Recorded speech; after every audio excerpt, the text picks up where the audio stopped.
Now, do you ever have someone that comes in and they're convinced that there's a certain path they want to go down, and then you do the assessment with them and maybe the DISC evaluation, and it comes out that they may not be suited for that?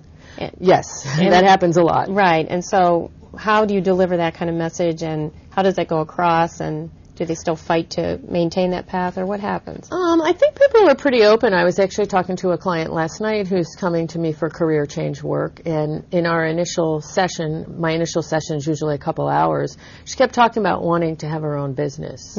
Then I ran some assessments on her, and her behavioral style, the DISC, doesn't necessarily fit with that.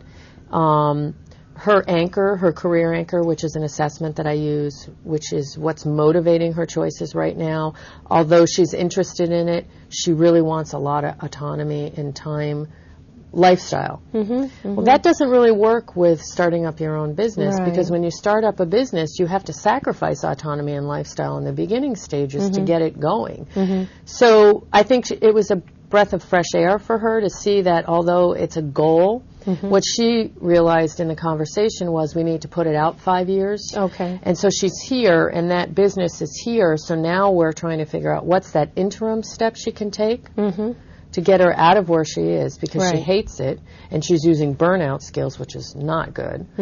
What do we do in the middle to get her happier, give her more work-life balance so she can breathe and kind of regen and get some energy before she starts a business.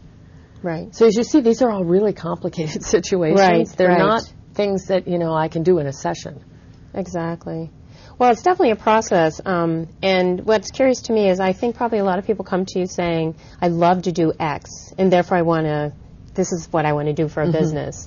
They want to take their avocation and make it their vocation.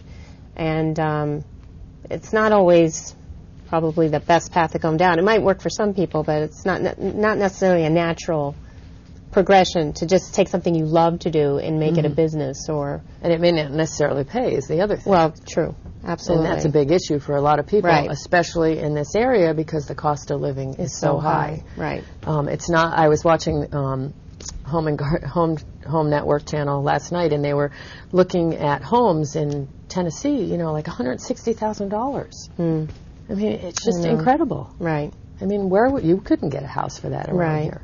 And yet the salaries, they might be a little higher here, but they're not. I don't think it's proportionate. They're not commensurate.